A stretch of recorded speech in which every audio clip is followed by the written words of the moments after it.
తెలియక కొన్న బీదర్స్లకు ఇలా నష్టం జరుగుతూ ఉంది.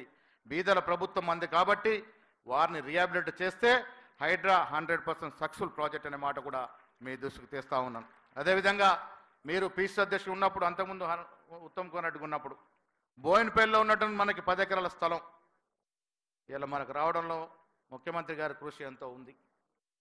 మన శామ్ పెట్రోడా గారు కూడా అదే మాట మాట్లాడినారు, రాహుల్ గాంధీ గారు అదే మాట్లాడినారట. దాన్ని రాజీవ్ గాంధీ ఐడియాలజీ సెంటర్ చేయడానికి మీరు ముఖ్యమంత్రిగా, నేను పీసీ అధ్యక్షుడిగా మన హయాంలో అది గొప్ప స్ట్రక్చర్గా నిలబడాలని నా కోరిక అనే మాట కూడా నేను సొంతంగా మనవి చేస్తూ ఉన్నాను. రీజనల్ పార్టీస్ వల్ల యథేచ్ఛగా నగరాల్లో, జిల్లాల్లో ఆఫీసులు కట్టుకున్నారు.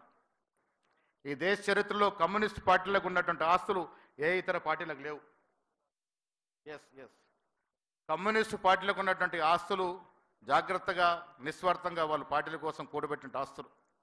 ఇలా ప్రతి జిల్లా హెడ్ క్వార్టర్లో ముఖ్యమంత్రి గారు, ప్రతి జిల్లా హెడ్ క్వార్టర్లో మన కాంగ్రెస్ ఆఫీస్ ఉండాలి. దయచేసి మీరు కలెక్టర్కి ఇన్ఫార్మ్ చేయండి. ఏదైతే గతంలో విచ్చలవిడిగా టీఆర్ఎస్ దోచుకుందో ఆ మార్గాన మనకు అవసరం లేదు. మార్కెట్ రేటుకు ఏదైతే పార్టీలకు, రాజకీయ పార్టీలకు ఏదైతే రేటుతో ఇస్తారో ఆ రేట్ ప్రకారం మనకు కూడా ఇస్తే ప్రతి జిల్లాలో మన హయాంలో జిల్లా కాంగ్రెస్ కమిటీ కార్యాలయం రావాలన్నదే నా ఆకాంక్ష. ఆ కోరిక నెరవేర్చే విధంగా మీరు సహకారం చేయాల్సిందిగా కూడా ముఖ్యమంత్రి గారు నేను కోరుతా ఉన్నాను. అదేవిధంగా చాలా సందర్భాల్లో చెప్తా ఉండే ఇప్పుడు గాంధీ భవనం దేవాలయం ఇక్కడ మంత్రివర్గులందరూ కూడా మంత్రులను విజ్ఞప్తి చేస్తూ ఉన్నాను. గాంధీ భవన్ ఉంటేనే మన ప్రభుత్వం, మన అధికారం. పార్టీయే ప్రామాణికం, పార్టీ లేనిదే అధికారం లేదు. పార్టీయే మిన్న, పార్టీ తర్వాతనే అధికారం, మన పదవులు. గాంధీ భవన్కు విధిగా ప్రతి వారం 2 మంత్రులు రావాల్సిందిగా నేను విజ్ఞప్తి చేస్తా ఉన్నాను. రోస్టర్ పద్ధతిలో మీకు సమయం ఇస్తాం. వెనస్డే ఒకరు, ఫ్రైడే ఒకరు. మీరు ఏ శాఖ మంత్రి అయినా పర్వాలే, కానీ గాంధీ భవన్కి సామాన్యుడు వస్తాడు. ఎందుకు వస్తాడు? గాంధీ భవన్ కాంగ్రెస్ హెడ్ క్వార్టర్ కాబట్టి. మా బాధ వినేవాడు అక్కడ ఉంటారని వస్తారు. మా గోడు వెళ్ళబోసుకుందని గాంధీ భవన్కి వస్తారు.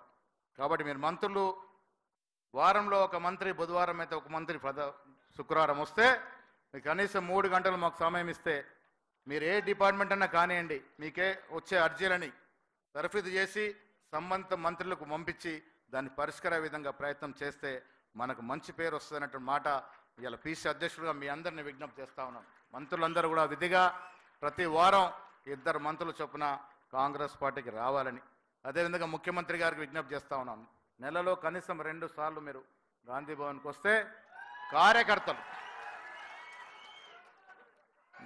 మీకు భద్రత దృష్ట్యా చాలా సందర్భాల్లో కలవలేకపోతూ ఉంటారు. వాస్తవం కూడా మీకున్న పని ఒత్తిడి ఆ రకంగా ఉంటుంది. ప్రభుత్వాన్ని నడపడం అంటే ఆషామాషి కాదు. అంటే కేసీఆర్ లాగా ఫామ్ హౌస్లో పంపుకొని నడిపే సందర్భాలు కూడా ఉన్నాయి. కానీ అంతకన్నా సిద్ధితో ప్రమాణం చేసి నిజంగా ప్రజలకు ఇచ్చిన ప్రమాణపూర్తంగా ప్రభుత్వం నడపాలి అంటే ఆషామాషి కాదు. కేసీఆర్ నడిపిన తీరు మనం చూసాం. చాలా రోజులు, చాలా మాసాలు ఫామ్ హౌస్ పరిమితం అయిపోయి అధికారుల మీద, వాళ్ళ మీద, వీళ్ళ అధికారులను వదిలేసినాడు కాబట్టి గాడి తెప్పింది రాష్ట్ర పాలన. 7.5 లక్షల కోట్లకు ఊరికే పోలే.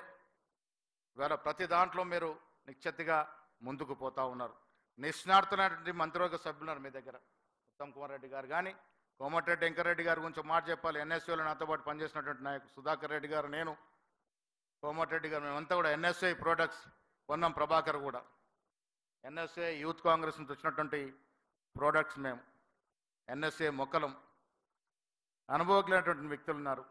పొంగులేటి తుమ్మల సీనియర్ నాయకులు, dynamic trouble shooter Sridhar Babu గారు ఉన్నారు. ఏ ట్రబుల్ వచ్చినా చక్కగా షూట్ చేసేటువంటి వ్యక్తి. అదేవిధంగా చాలామంది సీనియర్లు ఇక్కడ జీవన్ రెడ్డి గారు, అపారమైనటువంటి రాజకీయ అనుభవం. కేశవరావు గారు, చాలా సుదీర్ఘమైనటువంటి రాజకీయ చరిత్ర.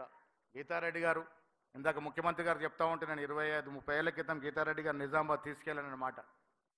ఇందిరా రూపం అనే ప్రోగ్రాంలో ఇందిరాగాంధీ వేషం వేయడానికి మేము గీతారెడ్డి గారు నిజామాబాద్ తీసుకెళ్ళాం.